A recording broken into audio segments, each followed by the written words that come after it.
Varicose veins కి సరైన చికిత్స కోసం సంప్రదించండి ఎవిస్ హాస్పిటల్. నమస్తే రమ్మగారు. నమస్తే జీ. రమ్మగారు, శనీశ్వరుడు మనము ఆయన అంటేనే భయపడిపోతూ ఉంటాం కదండి. ప్రత్యేక దర్శనాలు మాత్రమే చేసుకుంటాము, ఆలయాలు కూడా చాలా తక్కువ ఉంటాయి. అవును. ఈయనకి సంబంధించి అసలు కథ ఏమన్నా ఉందా? ఎందుకు ఈయన భయపెట్టేస్తున్నాడు జనాన్ని? ఆయనకి సంబంధించి సరదా కథ ఒకటి ఉంది చెప్తా. అంతేనా? ఓకే. శనీశ్వరుడు అంటే ఆయన అన్ని గ్రహాలు లాంటి వాడే జయ. మనం ఎక్కువగా ఊహించుకుంటున్నామా? కాదు, చెప్తా. శనీశ్వరుడు అంటే ఈశ్వరుడు అంటాం. ఈశ్వరుడు కాదు, శనైశ్వరుడు. ఆహా. మెల్లిగా నడుస్తాడు. మనకి అందరూ వెళ్ళిపోతారు. నవగ్రహాలు మన వీటిలలో ఉంటాయి. మన జాతక చక్రంలో మన దశల్లో 9 మందికి ఉంటాయి. అన్నీ ప్రధానికి టైం ఉంటుంది. ఈయన స్లోగా వెళ్తాడు, దశ నడవదు. ఉమ్. పైగా ఈ శనిలో అర్ధాష్టమ శని అని, అష్టమ శని అని, ఏలినాటి శని అని, ఏవో బోల్డ్ బోల్డ్ బోల్డ్ బోల్డ్ పేర్లు. అవునవునవును. ఈ దశలో ఏంటంటే పని అవ్వదు, ఏది నజ్జుగా ఉంటుంది. బద్ధకంగా ఉంటారు మనుషులు, లెథర్జికల్గా ఉంటారు. వీళ్ళకి పనిచేసే వాళ్ళకి బద్ధకమే వస్తుంది. వీళ్ళకి ఏది అవ్వదు, పని అవ్వదు, చదువు అవ్వదు, పెళ్ళి అవ్వదు, అన్ని స్లోనే. స్లో. అట్లా కష్టం అన్నమాట. వ్యాపారాలు నడవకుండా ఉంటాయి, విద్యాభ్యాసం నడవకుండా ఉంటుంది, స్లోగా నడుస్తుంది. పోతూ పోతూ శని మంచి చేసి పోతాడు అలాంటివి కూడా చెప్తారు పెద్దవాళ్ళు. శని దశ ముగిసేటప్పుడు మంచి చేసి చాలా విసిగించేస్తాడు, కానీ చివరికి వెళ్ళాక మంచి మంచి చేసి వెళ్తాడు. ఏవేవేవో చెప్పుకుంటారు. అయితే జ్యోతిష పండితులు తమ తమ దశా విశేషాలను చూసుకుంటారు కదా, దానికి తగినవేవో ఏ ప్రతిక్రియ చేసుకున్నా పోగొట్టుకోలేరు, తగ్గించుకోగలుగుతాం. ఎలా మనం కర్మ చెప్పుకుంటామా? అవునవును. కర్మల్ని పోగొట్టుకోలేము. కర్మవశాత్తు జరగాల్సినవి జరుగుతాయి. మెడ దిగిపోకుండా వేలు దిగుతుంది అంతే. దానికి ఏం చేస్తాము? పుణ్యకార్యాలు, ఓ పూజా విధానము, ఒక క్షేత్ర దర్శనము, ఓ దానము. ప్రతి శనివారం గుళ్ళోకి వెళ్ళిపోవటం, శనివారం ఉపవాసం ఉంటాం.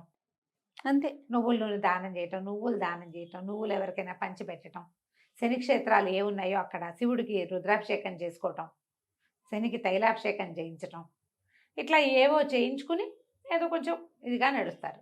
పాత ఒక చందమామ కథ ఉంది, చెప్తాను చూడు. ఓకే అండి. పూర్వం ఒక ఊళ్ళోనట ఒక జ్యోతిష్య పండితుడు ఉండేవాడు. ఆయన ఎప్పటికప్పుడు బాగా అందరికీ జ్యోతిష్యం చెప్పేవారు. జ్యోతిష్యం చెప్పి తనది కూడా ఎప్పటికప్పుడు పరిశీలన చేసుకుంటూ ఉండేవారు. అయితే కొన్ని దశలు ముందే కనపడవు, దగ్గరకు వచ్చాక తెలుస్తుంటాయి. కొంత మార్పు వస్తూ ఉంటుంది. సరే, ఈయన ఒకసారి ప్రశ్న వేసుకుని చూసుకుని, నాకు తనకి ఏలినాటి శని రాబోతోందని 7 సంవత్సరాల శని తెలుసుకున్నాడు. శనిని ఎలాగైనా మేనేజ్ చేయాలనుకుని ఆయన ఇల్లు వాకిలి పెళ్ళాం పిల్లలకు అప్పచెప్పి ఎక్కడికో పోయి తపస్సు చేయటం మొదలుపెట్టాడు శనీశ్వరుడు కోసం. బోల్డ్ రోజులు తపస్సు చేశాక శనీశ్వరుడు ప్రత్యక్షమయ్యాడు. ఏమిటయ్యా భలేవాడివి, నా కోసం ఎవరు తపస్సు చేయరు, నువ్వేమిటో నా కోసం తపస్సు చేసావు, భలే వింతగా ఉంది, ఏమిటో చెప్పు నీ సంగతి అన్నాడు. మన జ్యోతిష్యుడు అన్నాడు, పండితుడు, అయ్యా నాకు ఏలినాటి శని ఉందండి, 7 సంవత్సరాలు తమరు పడతారు నన్ను, మరి మేము ఎందుకు తపస్సు చేశానంటే నా సమయం తగ్గించండి, నన్ను వదిలేయండి అన్నాడు. నన్ను వదిలేయండి అన్నాడు. శని అన్నాడు, అట్లా ఎట్లా కుదురుతుంది, నువ్వు తపస్సు కాదు తలకిందులుగా తపస్సు చేసినా సరే కుదరదు. సరే, నువ్వు ఇంత తపస్సు చేసావు, అసలు ఎవ్వరూ నా కోసం తపస్సులు చేయరు, నువ్వు ఒక్కడవే చేసావు, నిన్ను ఆదర్శంగా తీసుకుని చాలామంది చేస్తారు, తగ్గిస్తా, ఒక ఏడాది పాటు నిన్ను పట్టుకుంటాను నేను. తగ్గించడం అంటే 6 ఏళ్ళు తగ్గించేశాడు. తగ్గించి ఏడాది చేస్తాను అన్నాడు.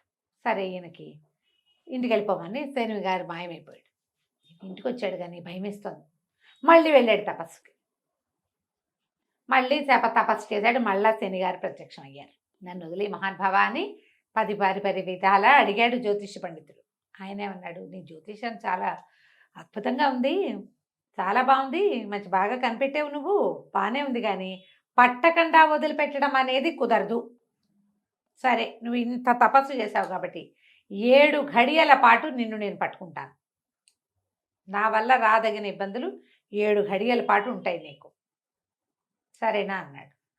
7 ఘడియలు అయితే మేనేజ్ చేసుకోవచ్చు, సరేనన్నాడు. ఆయన వెళ్ళిపోయాడు. ఈయన మళ్ళీ ఇంటికి వెళ్ళి అందరికీ జోస్యాలు చెప్పుకునేవాడు, ఏదో ఇల్లు వాకిలి చూసుకునేవాడు. రోజులు గడిపేసరికి అలా మెల్లిగా కౌంట్ చేసుకోగా క్రమంగా ఆయనకి తెలిసింది, ఇక రేపే మన 7 ఘడియలు సమయం, శని పట్టుకోవాల్సిన సమయం వచ్చేసింది. ఆయన అంత కీన్గా చూసుకోగలడు, గ్రహాల కదలికలు అంత చదవగలడు ఆయన. అదే కదా చదవటమేగా, కదలికల్ని చదివి చెప్తారు మనకి. ఇతను ఏం చేశాడు, ఇంట్లో ఉంటే శనిగారు పట్టుకుంటే ఏ ప్రాబ్లమ్స్ వస్తాయో అని దండం కమండలం పుచ్చుకుని, ఏమేవ్ నేను కాస్త అలా వెళ్ళి తపస్సు అది చేసుకుని వస్తానని చెప్పి, రేపొద్దున వస్తాలే, అదే ఇంకో రోజు ఒక రోజు ఆగి వస్తానని ఏకాంతంగా, ఎవరైనా ఉంటే కదా సమస్య. ఉమ్, ఇప్పుడు అంతేగా. నువ్వు నేను ఉన్నావు, పొరపాటున ఒకళ్ళకొకళ్ళని తగిలితే నీకేదైనా పెద్ద దెబ్బ తగిలితే అది నేరం నా మీదకి వస్తుంది. నువ్వంటూ లేవనుకో, అసలు సమస్య లేదు. సమస్య లేదు. నేను ఒక్కడినైతే నాకేం సమస్య వస్తుంది? రెండో మనిషి ఎప్పుడు సమస్యలు రెండో వాళ్ళ వల్ల వస్తాయి, రెండో వాళ్ళతోటే సమస్య. ఈయన వెళ్ళిపోయాడు, నడిచి నడిచి నడిచి నడిచి అసలు ఎక్కడ మనిషి అన్నవాడు కనపడకుండా వెళ్ళిపోయాడు. వెళ్ళే దారిలో బాగా దాహం పుట్టింది ఆయనకి. దాహం వేస్తుంది, ఏం చూద్దాం అటు ఇటు చూస్తే నీళ్ళైతే కనపడలేదు, కానీ పెద్ద పుచ్చ తోట ఉంది, పుచ్చకాయల తోట. ఆ రైతుతో మాట్లాడాడు, కోసుకోండి బాబు, మీకు కావాల్సిన పుచ్చపండు అన్నాడు. ఈయన మంచి వలంగా ఉన్నది ఒక మంచి కాయ కోసుకుని ఎంత పగలగొట్టి పుచ్చకాయ ముక్క అంతా తిన్నాడు. దాహం తీరిపోతుంది, ఆకలి కూడా తీరిపోతుంది. అక్కడి ఈయన అంగాస్త్రం వేసుకున్నాడు, పైన భుజం మీద ఒక అంగవస్త్రం ఉంది. ఆ అంగాస్త్రంలో ఈ పుచ్చకాయని మిగిలిన సగాన్ని మూట కట్టుకుని దాన్ని భుజాలు వేలాడేసుకుని ఎక్కడికో దిగంతాలకి నడిచిపోయాడు. అక్కడేదో పురాతన మందిరం ఉంది, పిట్ట పురుగు లేదు అక్కడ, మనిషి అన్నవాడు లేడు, పిట్టలు కూడా లేవు. ఈయన సరే ఈ సంచి ఇది ఉందిగా మూట, ఈ పుచ్చకాయ దాహం వేసినప్పుడు మళ్ళీ 2 ముక్కలు నోట వేసుకోవచ్చు, కాస్త తీస్తే వస్తుంది. పుచ్చకాయ ముక్క అనగా ఎంత, అది తీసి స్తంభాన్ని కానించి ఈయన బాస్పెట్లు వేసుకుని కాస్త అక్కడక్కడ శుభ్రం చేసుకుని బాస్పెట్లు వేసుకుని కూర్చొని ఓం అని ధ్యానం చేసుకోవటం మొదలుపెట్టాడు, పునశ్చరణ. సరే ఏమైంది, ఆ పురాతన దేవాలయం ఉన్న ప్రాంతం ఒక రాజుగారి పరగణాలకు వస్తుంది. రాజుగారి అబ్బాయి మధ్యాహ్నం నుంచి కనపట్టాల.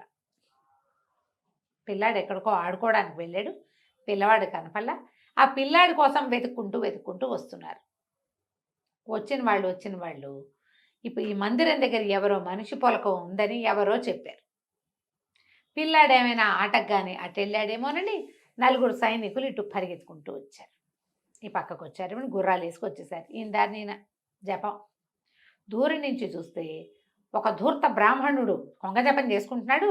వాడి పక్కన ఒక మూట గట్టి ఉంది, ఎర్రగా కనిపిస్తుంది, రాకుమారుడి తల అని భావించేశారు.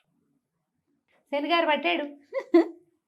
ఈ పుచ్చకాయ సగం విరిగిన ముక్క తల్లాగా అనిపించింది. ఇప్పుడు పుచ్చకాయ ముక్కని తెల్లటి బట్టలో మూట కట్టి పెడితే కాసేపటికి అదంతా ఎర్రగా వచ్చేసి, అక్కడి నుంచి ఇంకేముంది, ఏంటో ఎర్రగా కనిపిస్తుంది, తలకాయలాగా కనపడుతుందని ఆగ మేఘాల మీద దూకేశారు ఇక్కడికి. వాళ్ళు వచ్చిన ఈయన తపస్సుకు లేవాలి. ఈ కాలంలో ఎవడు ఇంత తపస్సు చేసుకునేవాడు? ఆయన ఎవరు రారన్న నమ్మకంతో తపస్సమాధిలో మునిగి నిద్రపోతున్నాడు. అక్కడి నుంచి వీళ్ళ మూట ఉడదీసి చూస్తే అది తలకాయలాగానే కనపడింది వాళ్ళకి. ఈయన కర్మానికి, ఈయన పట్టిన శని వల్ల అట్లా కనిపించింది. అక్కడి నుంచి లే అని లేపేసి రెక్కలు బట్టి లేవదీశారు. రాకుమారుడేడి అని అడిగారు. నాకేం తెలుసండి అన్నాడు. నీకేం తెలియటమేంటి, తలదరికి ఇక్కడ పెట్టావు, పిల్లాడి మొండమేది, మొండమేమిటి, ఇది పుచ్చకాయ అన్నాడు. పుచ్చకాయ ఉంటే చూడంటే ఈయన కూడా తల్లాగానే కనపడి, ఇదేమిటి ఇదేదో కనిపిస్తుంది అనుకున్నాడు. ఆయనకు అర్థం కాల ఏం కనపడుతోంది. అక్కడి నుంచి రెక్కలు పుచ్చుకున్నాడు, పెడరెక్కలు విరిచిగట్టి తీసుకుపోయారు. రాజుగారి దగ్గరికి తీసుకెళ్ళిపోయారు. రాజుగారు అప్పటికే కంగారు పడిపోతున్నాడు, రాణిగారు ఏడ్చేస్తుంది, మంత్రి సైన్యాధిపతి అటు ఇటు తిరుగుతున్నారు, ఎవరో వస్తున్నారని చూసుకున్నారు. చూసుకుంటే ఇంకేముంది, నెత్తురోడుతున్న తలకాయ పుచ్చుకొచ్చారు వీళ్ళు. అందులో ఇట్లా పైకి లేవదీస్తే రసం గారదు, అందులో నుంచి నెత్తురోడిపోతుంది, ఆ గుడ్డంతా ఎర్రగా అయిపోయింది. అక్కడి నుంచి రాజుగారికి చెప్పారు. రాకుమారుడు తల తరిగేశాడు. ఈ బ్రాహ్మణుడు పక్కన పెట్టుకున్నాడు, ఏదైనా పూజలు చేస్తున్నాడో ఏమిటోనండి, దాన్ని ఊడ తీసిపిస్తే కళ్ళు మూసేసుకున్నాడు రాజుగారు. అమ్మో నా పిల్లాడని. ఆయన కూడా పిల్లాడిలాగానే కనపడింది అది. ఈ ధూర్త బ్రాహ్మణుడిని తల నరికేసేయండి, వెచ్చస్థానాన్ని తీసుకోండి, తలార్లను గాకేయండి అన్నారు. ఈ బ్రాహ్మణ ఆయన్ని మోసిపోయారు. ఆ పుచ్చకాయ కూడా చేత్తో పుచ్చుకెళ్ళారు అక్కడికి. ఆ వజ్రస్థానం ఎక్కడుంది, ఈ పురాతన మందిరం ఓ వైపు ఉంటే రెండో వైపుకి అది ఉంది. వజ్రస్థానాన్ని తీసుకెళ్తే అందరూ చూస్తారు. బ్రాహ్మణ ఆయన చక్కగా పంచాశీఖ, ఏం చదువుకున్నాడో, పిల్లాడిని ఇంత పొట్టను పెట్టుకున్నాడు, రాకుమంటే రేపొద్దున భావి రారాజు వాడు. అయ్యో అయ్యో అని ప్రజలంతా హాహాకారాలు చేస్తున్నారు. ఈయనకి ఏం చేయాలో జపం మర్చిపోయాడు. లెక్కెట్టుకోవడానికి ఏమి బుర్ర కూడా పనిచేయట్లా. లెక్క పెట్టుకుని శని ఇది మనని పట్టింది అది తెలియలా, ఇంకా బొర్రీ కుర్రీ తెలీదు ఆ శని దశలో. అక్కడి నుంచి వజ్రస్థానానికి తీసుకెళ్ళిపోయేసరికల్లా హే భలే ఉంది అని చప్పట్లు వినపడ్డాయి. తీరా చూస్తే రాకుమారుడు ఉంచున్నాడు అక్కడ. ఆ పిల్లాడు అదంతా తిరిగి తిరిగి ఆడుతూ ఆ వజ్రస్థానం దగ్గరికి చేరాడు. వచ్చాడు. ఈయన్ని పైకెక్కించి 2 చేతులు కట్టేసి పైకెక్కిస్తుంటే భలే భలే అని చప్పట్లు కొడుతున్నాడు. తెల్లబోయారు సైనికులు. ఇదేమిటి రాకుమారుడు కనపడుతున్నాడు, తలకాయ రాకుమారుడు అన్నాం కదా అని సంచి పొడదీశారు. చూస్తే పుచ్చకాయ మొక్కొద్దు అందులో. శనిగారు వదిలేశాడు. అయిపోయింది. 8 గడియలు. 7 గడియలు 7 గడియలు. 7 గడియల పాటు అందరినీ భ్రమలోనే ముంచేశారు. వీడిని దుర్మార్గుడుగా చూపిస్తాడు శని ప్రపంచాన్ని. అంతేగా. ఆ సమయం అయ్యేదాకా వాడెవ్వరికి మంచివాడుగా కూడా ఉండడు. మోసకారిగా, దుర్మార్గుడుగా, చేతకాని వాడిగా, చవటగా, ఇంట్లో వాళ్ళకేమో చేతకాని వాడిగా కనిపిస్తాడు. అంత మోసం చేయగలడు, అంత పని చేయగలడు ఆయన. 7 గడియలు అయిపోయాక అక్కడి నుంచి రాజుగారు పరిగెత్తుకొచ్చి మమ్మల్ని క్షమించండి, ఏమిటో ఈ పుచ్చకాయ ముక్కను మేము రాకుమారి తలగా భావించాం, పిల్లాడు సైతలా శుభ్రంగా క్షేమంగా ఉన్నాడు అని దండం పెట్టాడు. దండం పెడితే ఈయన అన్నాడు, తందే ఉందిలేండి ప్రభు, పోయిన మతి తిరిగి వచ్చింది, తప్పిపోయిన పిల్లవాడు తిరిగి వచ్చాడు, తల పుచ్చకాయగా మారిపోయింది, శని తొలగిపోయాడు అనేసరికి శని ఏమిటండి అన్నాడు. అంటే ఈయన తన కథ అంతా చెప్పండి, నేను ఒక జ్యోతిష పండితుడిని, 7 సంవత్సరాల శనిని తప్పించుకోవడానికి దాన్ని ఏడాదిని 7 గడియలుగా మార్పించుకున్నాను. ఆ 7 గడియల కాలంలోనే నేను ఇలాగా పట్టుబడాల్సి వచ్చింది, ఇట్లా దుర్మార్గుడిగా ప్రజలందరితోటి మాట పడాల్సి వచ్చింది, ఏదో ఒకటి చేసే ఉంటాననే మాట మోసుకోవాల్సిందే నేను అనేసరికి రాజు ఆశ్చర్యపడి, ఏంటంత కరెక్ట్గా తెలుస్తుందండి మీకు అన్నాడు. అక్షరాలా తెలుస్తుంది ఆయన, నీ కొడుకు మీద ఉన్న పీడ కూడా తొలగిపోయింది, వాడు చచ్చిపోయాడని మీరందరూ ఏడ్చారు, వాడికి ఉన్న పీడ పోయింది అనేసరికి రాజు ఎంతో సంతోషించి, మీకు ఎంత విద్వత్తు ఉందండి, మీరు రండి, మిమ్మల్ని మా ఆస్థాన విద్వాంసుని చేసుకుంటాం. శని వెళ్ళిపోతూ ఏం చేశాడు, ఊళ్ళో జ్యోతిష్యం చెప్పే ఆయన్ని ఆస్థాన పండితుడిని చేశాడు. మంచి చేశాడు. ఇలా జరుగుతుంది. ఈయన రాజుగారు ఆస్థాన పండితుడు తర్వాత హాయిగా ఉన్నాడు. కథ కంచికి మనం ఇంటికి శనిదేవుని మహిమలు ఇలా జరుగుతాయి. ఎవరైనా శని దశలో ఉంటే ఓపికగా ఈ దశని గడుపుకోవాలి. పోట్లాటలకి కొట్లాటలకి దిక్కకూడదు, కొత్త వ్యాపారాలు మొదలు పెట్టకూడదు, ఇతరులతోటి మాట వచ్చే అవకాశం ఉంటుంది. శివాలయ దర్శనము, దేవాలయ దర్శనాలు చేయటం, తీర్థాటన, క్షేత్రాటన చేయాలి. క్షేత్ర దర్శనం, తీర్థాటనలు చేయాలి. నదీ స్నానాలు, సముద్ర స్నానాలు, వాటి వల్ల శని దశలో ఉన్న బాధలు కొంచెం తగ్గుతాయంటారు. వెళ్తూ వెళ్తూ ఆయన ఎలాగో మంచిగా చేస్తాడు. అంతే. కథ కంచికి మనం ఇంటికి. నమస్తే రమ్మగారు. నమస్తే జయ.